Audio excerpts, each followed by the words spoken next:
अस्सलाम वालेकुम dear students. इस लेक्चर सीरीज़ में हम मेथड्स ऑफ मैथमेटिकल फिजिक्स का कोर्स करेंगे। तो इसके लिए हम मेनली जीसी यूनिवर्सिटी फैसलाबाद के आउटलाइन को फॉलो करेंगे। तो उस आउटलाइन को कवर करने के लिए हम जो है लालदीन बेग की बुक को फॉलो करेंगे। तो बुक वो स्टार्ट करने से पहले बल्कि उसके स्टार्ट में भी कुछ जो है डिफरेंशियल इक्वेशंस के बारे में बेसिक प्रीलिमिनरीज दी गई हैं, तो हम उससे स्टार्ट करेंगे और फिर हम इस कोर्स को कंटिन्यू करेंगे। तो सबसे पहले हम कुछ बेसिक डेफिनेशन रिवाइज कर लेते हैं कि हमारे पास डिफरेंशियल इक्वेशन क्या होती है। तो डिफरेंशियल इक्वेशन क्या होती है कि एक इक्वेशन जिसमें क्या हो रहा हो, उसमें हमारे पास डेरिवेटिव्स आए, मतलब जो डिपेंडेंट वेरिएबल है वो एक या एक से ज़्यादा भी हो सकते हैं। यानी डिपेंडेंट वेरिएबल्स के जो डिपेंडेंट वेरिएबल हैं एक या एक से ज़्यादा भी हो सकते हैं, उनके डेरिवेटिव्स होने चाहिए with respect to independent variables. और हमारे पास जो इंडिपेंडेंट वेरिएबल है वो भी एक या एक से ज़्यादा हो सकते हैं। तो यानी एक ऐसी इक्वेशन जिसमें हमारे पास डेरिवेटिव्स आ रहे हो डिपेंडेंट वेरिएबल के with respect to independent variable, और डिपेंडेंट वेरिएबल भी एक या एक से ज़्यादा हो सकते हैं, और जो इंडिपेंडेंट वेरिएबल है वो भी एक या एक से ज़्यादा हो सकते हैं। तो इनकी जो क्लासिफिकेशन है वो डिपेंडेंट वेरिएबल और इंडिपेंडेंट वेरिएबल के लिहाज से है। तो जो सबसे पहले क्लासिफिकेशन है वो बाय टाइप इसकी क्लासिफिकेशन है। तो इसका जो तल्लक है मेनली वो हमारे पास इंडिपेंडेंट वेरिएबल के लिहाज से होता है। ठीक है, तो हमारे पास दो तरह की डिफरेंट इक्वेशंस होती हैं, डिफरेंशियल इक्वेशंस। एक हमारे पास ऑर्डिनरी डिफरेंशियल इक्वेशंस होती हैं और दूसरी हमारे पास पार्शियल डिफरेंशियल इक्वेशंस होती हैं। तो ऑर्डिनरी डिफरेंशियल इक्वेशन क्या होती है, जिसमें हमारे पास ऑर्डिनरी डेरिवेटिव, जैसे हम dy बाई डी एक्स वगैरह कंप्यूट करते हैं, तो हमारे पास ऑर्डिनरी डेरिवेटिव्स होते हैं one or more dependent variable with respect to a single independent variable. तो यानी जो जिसके लिहाज से डेरिवेटिव ले रहे हैं वो हमारे पास सिर्फ एक ही वेरिएबल होना चाहिए। डिपेंडेंट वेरिएबल ज़्यादा हो सकते हैं, एक से ज़्यादा भी हो सकते हैं, लेकिन इंडिपेंडेंट वेरिएबल जो है वो सिर्फ और सिर्फ डिफरेंशियल इक्वेशन में एक होगा जिसके लिहाज से डेरिवेटिव ले रहे हैं। यानी जिसके लिहाज से हमने डेरिवेटिव लेना है वो एक ही वेरिएबल होगा। ठीक है, तो जैसे अगर मैं यहाँ पे देखूँ इसकी एग्जांपल ऑर्डिनरी डिफरेंशियल इक्वेशन की, तो हम x के लिहाज से डेरिवेटिव ले रहे हैं। ठीक है, तो सिर्फ हमारे पास एक ही वेरिएबल आ रहा है जिसके लिहाज से डेरिवेटिव ले रहे हैं, यानी x यहाँ पे इंडिपेंडेंट है और y हमारा डिपेंडेंट वेरिएबल है। और अगर मैं सेकंड इक्वेशन डिफरेंशियल इक्वेशन को देखूँ तो इसमें मेरे पास डिपेंडेंट वेरिएबल दो आ रहे हैं, यानी x और y। यहाँ पे मैं डिपेंडेंट वेरिएबल ले रहा हूँ और t के लिहाज से डेरिवेटिव कंप्यूट कर रहा हूँ। तो जो इंडिपेंडेंट वेरिएबल वो सिर्फ और सिर्फ एक ही आ रहा है मेरे पास। ठीक, तो ऐसी इक्वेशन को हम क्या कहेंगे, ऑर्डिनरी डिफरेंशियल इक्वेशन। यानी जिसके लिहाज से डेरिवेटिव लेना है वो सिर्फ और सिर्फ एक वेरिएबल होना चाहिए, और जिनके डेरिवेटिव लिए जा रहे हैं वो आपके पास ज़्यादा वेरिएबल भी हो सकते हैं। जैसे ये वाली ओडी में सिर्फ एक ही डिपेंडेंट वेरिएबल है और इस ओडी में हमारे पास दो डिपेंडेंट वेरिएबल है, लेकिन दोनों इक्वेशन में जो इंडिपेंडेंट वेरिएबल है वो सिर्फ और सिर्फ एक ही है। इस तरह पार्शियल डिफरेंशियल इक्वेशन क्या होती है हमारे पास, कि ऐसी डिफरेंशियल इक्वेशन जिसमें डिपेंडेंट वेरिएबल के जो डेरिवेटिव्स हैं वो दो या दो से ज़्यादा वेरिएबल के लिहाज से होंगे, यानी उसमें इंडिपेंडेंट वेरिएबल जो हैं वो दो या दो से ज़्यादा होंगे। तो अगर हम दोनों डेफिनेशन को कंपेयर करें तो जो डिपेंडेंट वेरिएबल है उसके ऊपर कोई कंडीशन नहीं है, वो एक या एक से ज़्यादा हो सकते हैं, इस वाली में भी एक या एक से ज़्यादा हो सकते हैं। लेकिन ओडी कब होगी, जब किसी एक वेरिएबल के लिहाज से सिर्फ डेरिवेटिव होंगे, यानी इंडिपेंडेंट वेरिएबल एक होगा। और पार्शियल डिफरेंशियल इक्वेशन तब होगी जब आपके पास इंडिपेंडेंट वेरिएबल की तादाद जो है वो दो या दो से ज़्यादा हो जाए। जैसे अगर इस एग्जांपल में देखें तो मेरे पास ये वाला मेरा डिपेंडेंट वेरिएबल है, लेकिन जो डेरिवेटिव जिसके लिहाज से ले रहे हैं एक्स के लिहाज से भी ले रहे हैं और वाई के लिहाज से भी ले रहे हैं, तो यहाँ मेरे पास दो इंडिपेंडेंट वेरिएबल आ गए। और अगर इसी तरह इस इक्वेशन को देखें तो डिपेंडेंट वेरिएबल मेरे पास ये दोनों सेम है, तो दो डिपेंडेंट वेरिएबल है और जो इंडिपेंडेंट वेरिएबल है वो भी मेरे पास कितने हैं, दो। तो जब दो या दो से ज़्यादा इंडिपेंडेंट वेरिएबल आ जाए तो इसका मतलब है कि वो कौन सी इक्वेशन बन जाएगी, पार्शियल डिफरेंशियल इक्वेशन बन जाएगी। ओके, नेक्स्ट हमारे पास क्लासिफिकेशन है ऑर्डर के लिहाज से। तो पहले हम देखते हैं कि ऑर्डर क्या होता है डिफरेंशियल इक्वेशन का।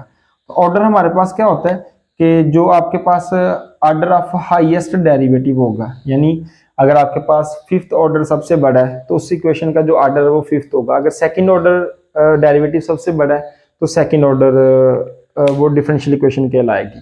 जैसे यहाँ पे ये मैंने ऑर्डिनरी डिफरेंशियल इक्वेशन लिखी है। ये ऑर्डिनरी डिफरेंशियल इक्वेशन क्यों है? क्योंकि इसमें हमारे पास सिर्फ और सिर्फ एक ही इंडिपेंडेंट वेरिएबल है, तो इसके लिहाज से डेरिवेटिव ले रहे हैं।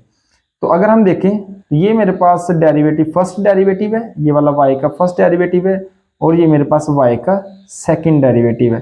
तो जो हाईएस्ट डेरिवेटिव आएगा, जो उसका ऑर्डर होगा, वही हमारा डिफरेंशियल इक्वेशन का ऑर्डर होगा। तो हमने डेरिवेटिव की पावर नहीं देखनी होती।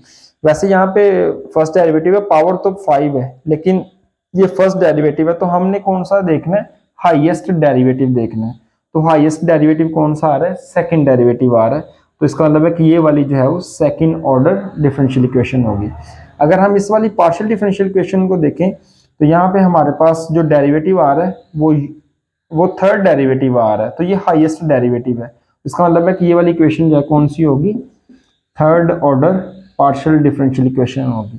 तो हालांकि ये पावर तो 4 आ रही है, लेकिन ये पावर है, तो हमने ऑर्डर का मतलब क्या होगा कि जो हाईएस्ट ऑर्डर, उसमें डेरिवेटिव का हाईएस्ट ऑर्डर आ रहा है। तो ये वाली में थर्ड ऑर्डर आ रहा है सबसे बड़ा, तो ये थर्ड ऑर्डर डिफरेंशियल इक्वेशन होगी। ये हमारे पास सेकंड ऑर्डर होगी। अगर हम इसको देखें तो डेरिवेटिव फर्स्ट डेरिवेटिव सबसे बड़ा है, तो ये फर्स्ट ऑर्डर डिफरेंशियल इक्वेशन होगी। इसमें भी सबसे बड़ा डेरिवेटिव फर्स्ट ऑर्डर है, इसका मतलब है कि ये वाली भी हमारी फर्स्ट ऑर्डर डिफरेंशियल इक्वेशन होगी। तो अब हम क्लासिफिकेशन की बात करेंगे लीनियरिटी के लिहाज से, यानी कि कौन सी डिफरेंशियल इक्वेशन हमारे पास लीनियर होती हैं और कौन सी डिफरेंशियल इक्वेशन हमारे पास नॉन लीनियर होती हैं। तो जैसा कि हमने पीछे देखा था कि जो क्लासिफिकेशन बाय टाइप थी वो इंडिपेंडेंट वेरिएबल के लिहाज से थी। अगर एक इंडिपेंडेंट वेरिएबल आ रहा है तो ऑर्डिनरी डिफरेंशियल इक्वेशन होगी, और अगर एक से ज़्यादा इंडिपेंडेंट वेरिएबल आ रहे हैं तो पार्शियल डिफरेंशियल इक्वेशन होगी। तो ये जो लीनियरिटी है ये किसके ऊपर डिपेंड कर रही होती है? डिपेंडेंट वेरिएबल के ऊपर। ओके, तो लीनियर की दो कंडीशंस हैं, वो कौन कौन सी कंडीशंस हैं डिफरेंशियल इक्वेशन होने के लिए, लीनियर डिफरेंशियल इक्वेशन होने के लिए? कि उसमें डिपेंडेंट वेरिएबल और उसके जो डेरिवेटिव्स हैं वो क्या होने चाहिए? लीनियर होने चाहिए। तो लीनियर होने से क्या मुराद है कि उनकी जो पावर है यानी डिग्रीज है वो कितनी होनी चाहिए? 1 होनी चाहिए। और इसी तरह दूसरी कंडीशन ये है कि जो कोफिशिएंट्स हैं डिपेंडेंट वेरिएबल के या उसके डेरिवेटिव्स के, वो सिर्फ और सिर्फ किसके फंक्शन होने चाहिए? इंडिपेंडेंट वेरिएबल के। ठीक है, यानी जो डेरिवेटिव है वो डिपेंडेंट वेरिएबल से मल्टीप्लाई नहीं हो सकता। तो मैं अभी एग्जांपल से समझाता हूँ कि क्या कौन सी इक्वेशन लीनियर इक्वेशन हो सकती है। जैसे अगर मैं ये एग्जांपल कंसीडर करूँ कि dy by dx plus 2y equal to 7x कह लें, तो ये वाली इक्वेशन जो है ये कौन सी इक्वेशन होगी? लीनियर इक्वेशन होगी। क्यों? ये दोनों कंडीशन सेटिस्फाई कर रही है कि इसमें जो डिपेंडेंट वेरिएबल है y है, ठीक है, और उसके जो डेरिवेटिव्स हैं, तो यानी y की पावर भी 1 है मेरे पास, और जो dy बाय dx आ रहा है उसकी पावर भी मेरे पास क्या है? 1 है। और दूसरी बात क्या कह रहे हैं कि जो कोफिशिएंट्स हैं वो हमारे पास किसके फंक्शन होने चाहिए? सिर्फ और सिर्फ इंडिपेंडेंट वेरिएबल के होने चाहिए। तो यहाँ पे अगर मैं 1 लिखूं तो मैं इसको लिख सकता हूँ कि 1x की पावर 0, और 2 को लिख सकते हैं 2x की पावर 0। तो ये वाला जो है ये आपका किसका फंक्शन है? सिर्फ और सिर्फ इंडिपेंडेंट वेरिएबल का फंक्शन है। तो ये वाली कौन सी इक्वेशन होगी? ये लीनियर इक्वेशन होगी। तो ऐसी इक्वेशन जो इन दोनों में से किसी एक कंडीशन को सेटिस्फाई ना करे उसको हम क्या कहते हैं? नॉन लीनियर डिफरेंशियल इक्वेशन कहते हैं। जैसे इसी इक्वेशन को अगर मैं इस तरह करूं कि dy बाय dx है और इसको मैं इधर y से मल्टीप्लाई कर दूं और 2y इक्वल टू 7x लिख लूं, तो अब क्या हो गया? अगर हम पहली कंडीशन के मुताबिक देखें तो उसके मुताबिक तो आ रहा है y की पावर 1 है, dy बाय dx की पावर 1 है, इस y की पावर 1 है। लेकिन अगर हम सेकंड कंडीशन को देखें तो सेकंड कंडीशन कह रही है कि जो कोफिशिएंट है डेरिवेटिव्स के वो सिर्फ और सिर्फ किसके फंक्शन होने चाहिए? इंडिपेंडेंट वेरिएबल के। लेकिन यहाँ पे मेरे पास जो डेरिवेटिव है उसका जो कोफिशिएंट है ये वाला y, ये किसका फंक्शन आ गया? डिपेंडेंट वेरिएबल का। लेकिन ये कंडीशन कहती है कि वो सिर्फ और सिर्फ किसका फंक्शन होना चाहिए? इंडिपेंडेंट वेरिएबल का। तो इसका मतलब है कि ये वाली जो है ये आपकी नॉन लीनियर डिफरेंशियल इक्वेशन बन गई। ठीक है, और अगर इस तरह हम और भी एग्जांपल कंसीडर कर सकते हैं। जैसे अगर मैं इसमें कंसीडर करूं partial square u by partial x plus partial square v by partial y, अब कह लें इक्वल टू कुछ 8u(r) है। तो अगर हम देखें तो मेरे पास सॉरी यहाँ पे सेकंड डेरिवेटिव है तो 2 भी आएगा। तो अगर हम इसको देखें तो मेरे पास ये जस्ट सेकंड डेरिवेटिव आ रहे हैं और पहली कंडीशन को सेटिस्फाई हो रहे कि जो भी मेरे पास डेरिवेटिव्स आ रहे हैं उनकी जो पावर है वो कितनी है 1, यानी इसकी पावर भी 1 है, इसकी पावर भी 1 है और u की पावर भी क्या है 1 है।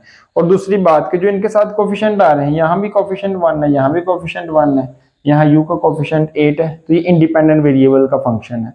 तो ये भी आपके पास कौन सी इक्वेशन होगी, ये वाली लीनियर इक्वेशन होगी, ठीक है। लेकिन अगर मैं इस तरह कर दूं partial square u by partial x square plus partial square v by partial y square is equal to 8u, और अगर मैं यहाँ किसी से मल्टीप्लाई कर दूं या मैं y से मल्टीप्लाई u से मल्टीप्लाई कर दूं, तो अब क्या हो गया कि इसका जो फंक्शन है वो डिपेंडेंट वेरिएबल से मल्टीप्लाई होगा, तो अब ये लीनियर इक्वेशन नहीं रही। या फिर मैं ऐसा करता कि u से मल्टीप्लाई ना करता, मैं इसकी कोई पावर ले लेता, तो जब पावर ज्यादा हो जाए या फिर कोफिशिएंट यानी डेरिवेटिव्स के साथ जो कोफिशिएंट है वो डिपेंडेंट वेरिएबल वाला मल्टीप्लाई हो जाए, तो उस केस में वो लीनियर इक्वेशन नहीं रहेगी। तो ये हमारे पास एग्जांपल होगी। तो इस लेक्चर में हमने बेसिकली डिफरेंशियल इक्वेशन की डेफिनेशन, उसकी टाइप्स की हैं और उसकी जो क्लासिफिकेशन है उसकी बात की है।